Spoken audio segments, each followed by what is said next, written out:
Sorry everyone, kanina nahulog yung phone ko. So let's continue. So I applied my Savor Gel Memory Gel in my face na. So next, doon na akong i-share na product na pinaka-cover ko product everyone. And this is from Shell and this is for T23. Actually, I'm using this one before I apply my makeup in the morning. But you know, I apply this one before I sleep.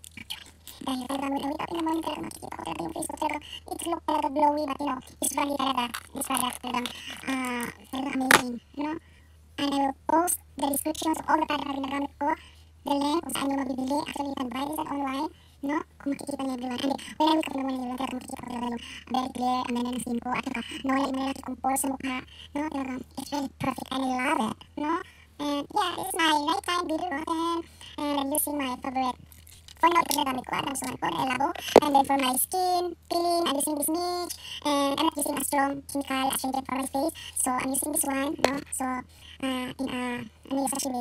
No? And I'm using this Savor Memory Gel for my face. And then nadagan ko ng Multani Shield.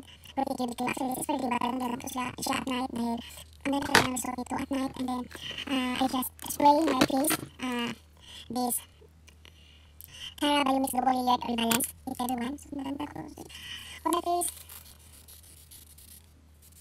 So this is my nighttime routine. So matulog na tayo in a beautiful way. So good night everyone and thank you so much for the like, the subscribe. Please subscribe na YouTube channel dahil meron tayong mga skincare detail at marami akong i-share dito about the skincare product na maganda at mga makeup, about all the beauties of women. Talaga marami akong i-share sa inyo ng mga foundations, mga lipstick, anything pampagwapa. No? So good night and kisses everyone. And I do my nails kaninang umaga, buti na lang dahil meron akong cake kanina na kami ng Philippine Expo. So yeah, I'm so very happy to meet Mayara and also I'm with Korean Tourist and I meet some maraming kababayan there. So yeah, and this is my night and this is my nighttime beauty routine and applying my skincare products. Good night everyone.